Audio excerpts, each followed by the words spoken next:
On my first day in law school, this is in 1966, so quite some time ago, um, our criminal law professor talked about the futility, indeed how it would be unwise to try and achieve a zero crime rate. To do so would set up a police state. To chase that elusive goal would create a climate of um, the only people who would be able to commit crimes would actually be the police. Everything would be criminalized, and you'd almost need a policeman for each person, and none of us would want to live in that kind of state. So we see it today with the chase for, instead of zero crimes, the chase for zero COVID. And we see the example of that in Shanghai and places like that. So when you start chasing zero as a goal for anything, it can justify a lot. It's a blank check on you as an individual. The other thing that the professor talked about that day, and was interesting, we're all a bunch of,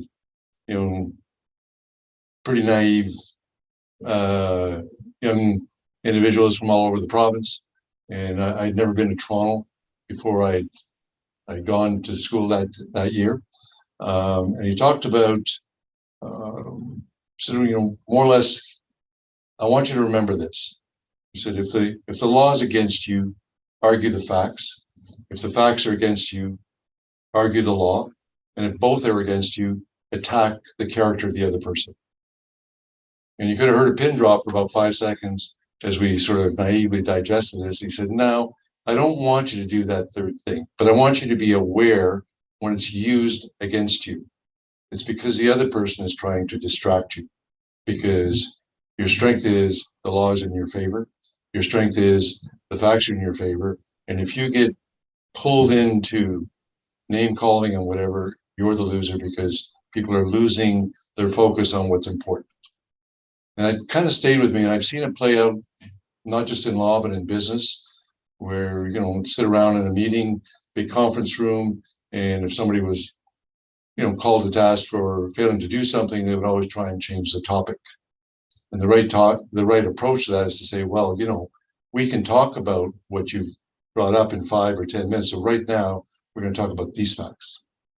So when we look at the way a lot of the debate and discussion is taking place around COVID and mandates, it's the demonization technique has been used time and time and time again. And the facts don't support the idea that this has been a pandemic, and the law doesn't support it either in terms of the infringement on our rights. Go where you want to go, do what you want to do.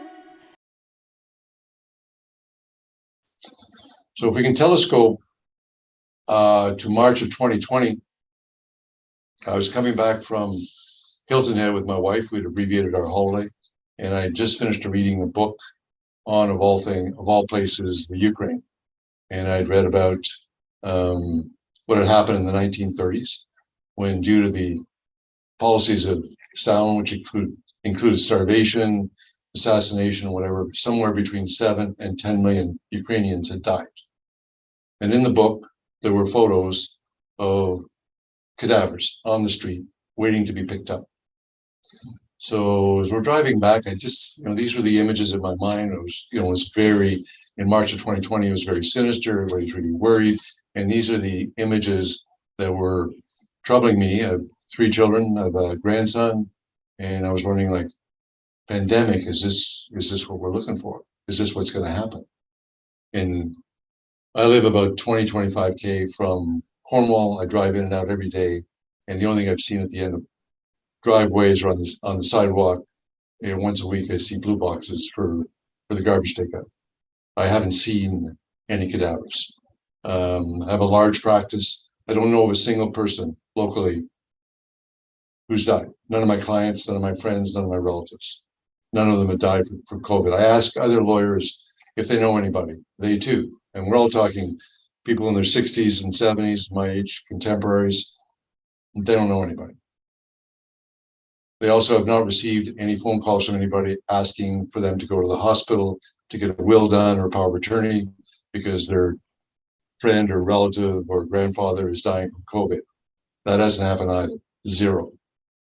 So when we see, and I would call that anecdotal evidence, when we experience this anecdotal evidence, we start to ask questions. And that's what sort of led me to, where I am now, trying to put together the picture, trying to get at the facts, trying to get at the law, trying to follow the advice of that professor back in 1966. I lived in Montreal for about 12, 14 years. And during that period of time, my next door neighbor was a TV producer. He tried to get a TV program going. He was a bit ahead of his time, but it was going to be a TV program about a forensic accountant who went around discovering frauds. And because I was a lawyer, he asked me to help out with the research, which I did. It was very interesting to do so. Didn't exactly make me an expert in fraud, but certainly heightened my awareness of what goes into a fraud.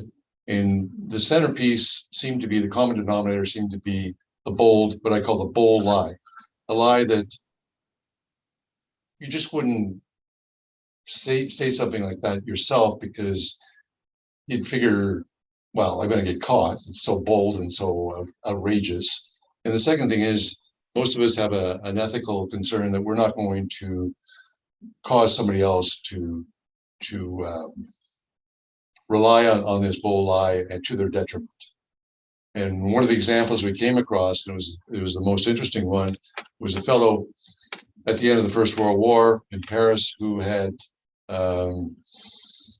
created fancy letterhead and sent it out to the 5 largest contractors in Paris, claiming to be that he was working for the Ministère d'Approvisionnement, the Ministry of Supply and Services, and basically stating that he wanted to discuss a very highly confidential project with them. Could they meet him? But they couldn't contact him at the ministry offices.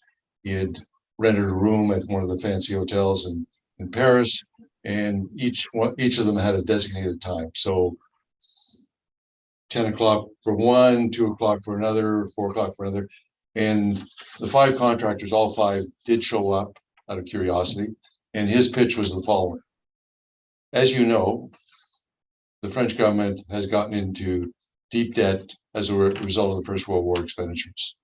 And we are looking under every manhole cover, trying to figure out ways to raise money. And you'll realize once I tell you how much we need to keep this confidential, we've decided that we're going to take apart, dismantle the Eiffel Tower, and sell it for scrap. Now, if you can, there's no obligation. If you want this contract, I can probably steer it to you.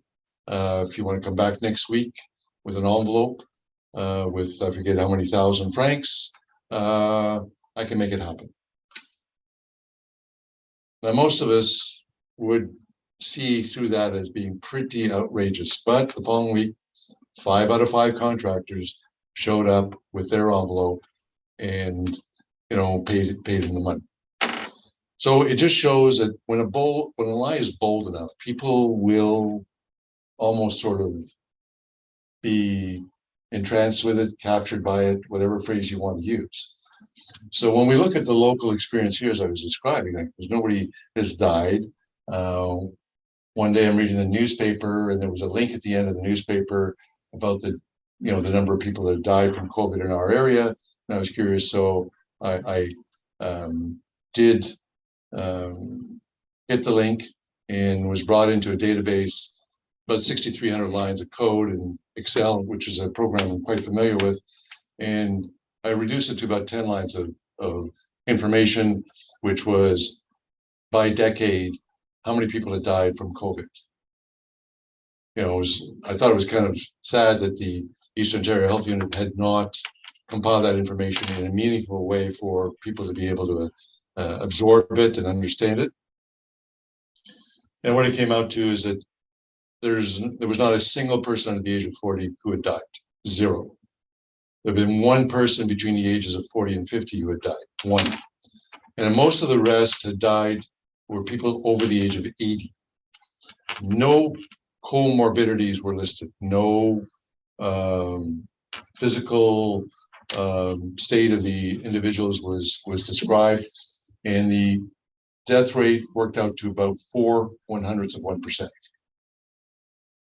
So this did not match up with what I was seeing in the media, what I was seeing in the press, and these were the local facts. So I started to check around, and I'm talking to nurses, firefighters, etc., in Ottawa, teachers, etc. Same thing in Brockville, same thing in the Peterborough area. They're all running about 4/100%. So it wasn't just Cornwall. This was a fairly generalized situation. But if you were to look at the media, the bold lie is everybody's dying. Everybody's going to die. We're going to have a situation like as I was describing in the Ukraine in the 1930s. And when I was, as I say, driving up from Hilton Head, that was on my mind. So that never, ever, ever materialized. The other element to this has been kind of interesting to analyze it, and it helps to have done this research on fraud, is the other big lie, the other bold lie, is the vaccines were going to be the Holy Grail.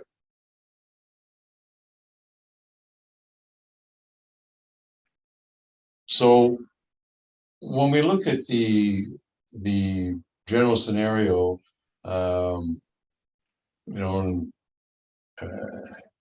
it's hard to choose, but let's just pick one headline that struck me at the time was when I saw that the Ottawa Senators had to miss some games, suspend part of their season, and the headline in the Wall Street Journal was 100% of Ottawa Senators players vaxxed, 40% test positive.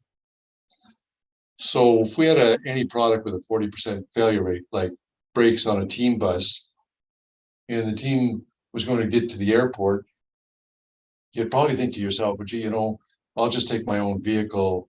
The brakes work fine, right? And when you would get to the airport with no accident in your vehicle, and if the bus had a 40% chance of having an accident, and it did, it would be really amazing if you got blamed for the bus getting in an accident. But that's more or less what happened. It just did not make sense to me. But the push, the power of the media, and the push of the advertising was relentless. And initially it was, you're going to die if you don't get the vaccine, and then if you don't get the vaccine, you're causing other people to die. Meanwhile, and it was interesting as well to talk to some of the nurses who work in ICU, and because of my situation, representing people who are being fired or terminated or suspended without pay. As a lawyer, you get to speak to people and they open up to you, and you find out all kinds of things that maybe as a journalist they'd be reluctant to share it with a journalist or somebody from the government for sure. And what struck me as really odd is that for quite a while there was no protocol. That if you were ill enough with COVID to be hospitalized, they had no treatment protocol when you went. They would just monitor you. I found that really stunning. That we have about 30 odd medical schools in Canada, that there wouldn't have been. And I joked to my friends that we have fairly cheap hotels here in Cornwall. They could have brought together the 3 best and the brightest from each of the medical schools for a every month conference, or do it by Zoom, and just say, what are the best protocols we can have? What are some of the things we can do? And we'll certainly revisit them next month if it turns out we're getting better results with this as opposed to that. So in the absence of any protocols, that's what I say, you worked up to big bold line number 2, which was, the vaccine will be the Holy Grail. And as we can see from the number of cases and whatnot, that has not turned out to be the case. So, if we can continue on the same stream of thought, And I do try to analyze things, not just from the perspective of someone who has been asked to research fraud and things like that, but also as a business lawyer, because that's been most of my background has been in business law. If you and I were on a boat, let's say it was a very nice boat, we'd had a good year the year before, and somebody was drowning, we would probably not say to that person, well, you're about 20 feet away. It's going to be about $500 a foot for the rope, and then we're going to charge you for their life preserver. We'd be pleased to help them. We wouldn't hold them up. And yet, what we saw with companies like Pfizer, which had made billions of dollars in prior years, right? And you theoretically had a situation where people were going to be dying from this pandemic. It was kind of odd for me to see them exploiting the situation. Not being sort of saying, hey, I had a good year. I can afford to do these vaccines at cost. Then the other thing, going back to what I was saying about having the 30 odd medical schools convene with their best and their brightest, Canada could have and should have developed the vaccine on its own. Why bring in a third-party contractor, pay a huge markup when we could have gifted it to the world? We could have done it and just made it available at cost, or cost plus some nominal amount to cover maybe further research, or any worthwhile cause, or help women's shelters, help deal with all the drug abuse that's taken place over the last 2 years. None of that happened. So Pfizer reports billions of dollars of additional sales, and as I say, none of that has come back for charities. None of that has come back in sponsoring scholarships. Nothing. Zero. But the country and the United States certainly would have had the resources to do it themselves. So we're going back to that analogy of somebody on a boat. This, I think, is also parallel with the idea of a bold lie. Most of us would not do that. Most of us, if we're sitting on our boat very comfortably and somebody's in the cold water, they need our help, we would not exploit the situation. So when I talk to people, it's sort of like, well, do you know how much Pfizer made? They have no idea. They have no clue. Wasn't it something like $30 billion or upwards of? Upwards. Yeah. We don't know. A lot. More than what you or I would need, yeah. Right? But as I like to tease my friends, it costs a lot of money to maintain a corporate jet, costs a lot of money to own a yacht, costs a lot of money to send your kids to a private school in Switzerland, costs a lot of money. It's never enough. And I think that's one of the things that when we try to understand what's going on, most of us understand the concept of enough. I got enough. My house is big enough. I like my car. It's enough. And we associate our cultural attitude or our values with that. And we think that the Pfizers of the world think similarly, that they understand the concept of enough. They don't. And I think the best example of that, and I do this exercise, and it's something that every person should do, is try to imagine a table with a contract in the center of the table.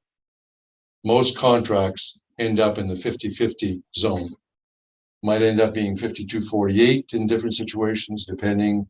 I have one situation not too long ago where a client, as he described it, left some money on the table, was selling some real estate, but he was, that deal probably would have worked out to a 55-45 split, but he had an intention of reinvesting that money into an even better deal. So he was willing, in order to expedite the deal, to make it attractive to the buyer. But if the buyer had walked in and said, "I'll give you $2 for it," he would have just said, "Look, that's ridiculous. That's too one-sided. Thanks, but no thanks." So most deals end up being more or less in the center. So if we look at the vaccine deals, and we try to imagine that I'm the Pfizer lawyer and you're the government lawyer, and I look you in the face, I say, you're going to pay for all the distribution costs, right? All the lab costs, all the nurses giving the jabs and whatnot. Then I move the contract a little bit over to my side of the table. And I say, and by the way, you're going to pay for all the marketing costs and all the push to encourage people to take the vaccine, right? And the contract moves over a little bit more to my edge of the table. Then I say, oh, and if there's any vaccine injuries and anybody has to be hospitalized, you're going to be paying for that too, right?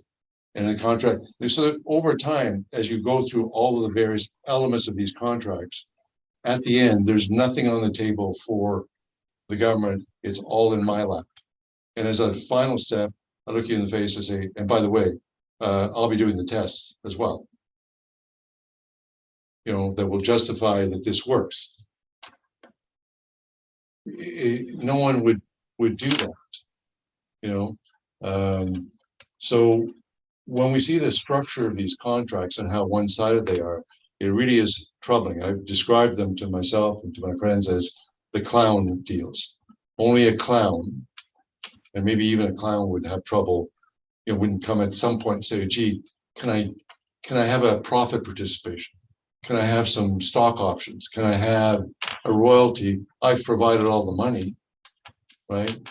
I've reduced all the risk. I can't even sue you. Anybody who's hurt by these can't even sue. It's pretty stunning how one-sided these deals are. Again, it goes back to that, being on the boat. Most of us would not exploit a person who was drowning and say, well, this rope's expensive. This life preserver. Oh, and you want me to pull on the life preserver and the rope and bring you in? Should I do that? How much are you going to pay me? And it's stunning to me that no business reporters, no business media have analyzed this and said, these are, if they're not the worst deals of the century, they got to come awfully close to it. Just as a business deal, forget about any other element. Who does deals like this? And as I mentioned, the alternative would have been for them to do their own campus. Again, Cornwall land is cheap. Could have done a campus here, bring in the best and the brightest, and turn around a vaccine, if only from a competitive point of view, even if it didn't turn out to be the best. But that did not happen. None of that happened. Now, the other thing I'd like to mention as well, what I think of it, is on the trip back from Hilton Head, and I hate to go back to that, it's just that it really stayed with me because it was exactly 2 years ago last month. I've always been interested in sports, and I read that COVID was going to be something that would affect my pulmonary system. So I started reading up about it. I actually downloaded a book called Breathe, and I realized as much sports as I'd done all my life, I've done marathons and cross-country marathons, you name it, I'd never really focused on my breathing. So I started doing some of the exercises they recommended, deep breaths, things like that. My sleep improved. I felt better. And I kept waiting for that governmental push of, here are the things you can do to help yourself in case you get COVID. It'll mitigate the effects. You'll be in better shape to deal with it. We're 2 years in some, I haven't seen one single ad saying you should improve your breathing. And we have to realize that if in improving my breathing, okay, I was capturing something free called oxygen in the room. Nobody's making money from that. So no one's going to push on that. Not from the government, not from private industry, nobody. So when we look at all of the things that, and there's a very famous poem by Robert Frost, American poet, it was called The Road Less Traveled. He talks about coming to a fork in the road and how he took the road less traveled. And as he puts it in the poem, it made all the difference. So when we look at all of the things that government could have done, like encouraged people to eat better, more intelligently, spend time outdoors, focus on their mental health, as they learn to breathe properly, none of these things happen. So the road less traveled has just been sitting there, and none of these things would have cost much money. You know, it really struck me one evening a couple of months ago watching an ad for Mothers Against Drunk Driving, and they were pointing out that alcohol-related traffic deaths had gone up by 25, 30%. I'm thinking to myself, well, how'd that happen? The restaurants were all closed, the bars were all closed, you know, and obviously the consumption had gone up so much, you know, that, and again, we have not seen any ads cautioning people to reduce their alcohol consumption. And some of my clients are EMTs, and it's very sad for them, very poignant. You know, their whole training is about saving people, and when they have to go to the scene of a suicide or a drug overdose, and there have been substantial increases in those. And again, government has not done much to sensitize people to some of the things they should be looking for, not only in themselves, but if you have a brother or sister or son or daughter who is going through some difficult periods, to spot those signs and maybe try and help them as a preventative thing. That hasn't happened. So these are concerns that I developed as I was watching all of this. But what precipitated my interest mostly was a year ago, May, one of my clients called me, and he had been charged for participating in a rally here in Cornwall, and he asked if he could bring this woman who had also been charged, and told him to drop in, and sat and chatted with her. And what had happened is at the rally, the person who was supposed to charge or sing "O Canada" couldn't make it, and somebody just asked, "Does anybody here have a good voice to sing "O Canada"?" So she had stepped up to sing our national anthem and had been charged. I thought to myself, what kind of place do I live in that somebody can be charged for singing our national anthem? I guess the provocative phrase would be "True North, strong and free." That would be maybe the precipitating element to it. I don't know, but it struck me as kind of crazy. And my sense of it was that if she could step up, so should I. And you did indeed. One of the first things you did, I believe, was take out ads in your local paper, right? Was that the first thing? That was that was the first thing we did. We just took, you know, as I was mentioning, we took this 6,300 lines of data from the Eastern Ontario Health Units. It wasn't even in their website. It was in the background of their website. Compiled it, put it into 10 segments showing the actual numbers of death, and framed it as, here's the good news. And ultimately, the newspapers purged that, refused to run the ads, even though my feeling was that we shouldn't have been even paying for these ads. This was just reporting on elements that they themselves should have reported upon. Did they say that they did they give a reason for why they purged the ads? They claimed that the website that we had put together contained inaccurate information, but they never specified what it was. Okay. What other sort of reactions have you received for sharing this type of information?